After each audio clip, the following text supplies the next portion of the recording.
సంఘము కట్టాలి అనంటే అది దేవుని చిత్తమై ఉండాలి.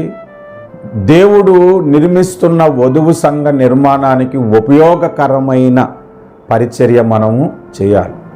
సంఘము కట్టడం అంటే ఒక మంచి మందిరాన్ని, ఏసీ మందిరాన్ని మంచి లైటింగ్తో, పొగలతో, పొగ మంచులతో కట్టుకోవటం కాదు మందిరం.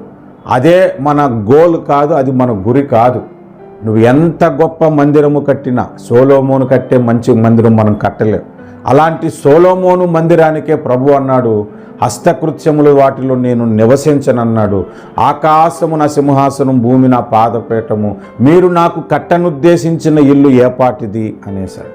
కనుక దేవుడికి మనం ఏం కట్టాలంటే ఆత్మలు సంపాదించి ఆ సజీవమైన ఆత్మలని సజీవరాళ్ళుతో ఆత్మ సంబంధమైన మందిరము కట్టాలని ప్రభు మనకి నేర్పిస్తున్నాడు. ఆ మందిరము కొరకు ఏ విశ్వాసి, ఏ సేవకుడైతే ప్రయాసపడతాడో వాడు ధన్యులు, గొప్ప ప్రతిఫలము పరలోకములో పొందుకుంటాడు. కొంతమంది బోధ మందిరము ప్రకృతి సంబంధమైన మందిరం కట్టడానికి పనికొస్తుంది, కొంతమంది బోధ ఆత్మ సంబంధమైన మందిరము కట్టడానికి ఉపయోగపడుతుంది. మరి ఎటువంటి బోధ చేస్తున్నాం, ఎటువంటి పరిచర్య చేస్తున్నామో మనము ఒకసారి పరీక్షించుకోవాలి. ఇది దేవుడు మనకు తెలియజేస్తున్న యెహోవా వాక్కు.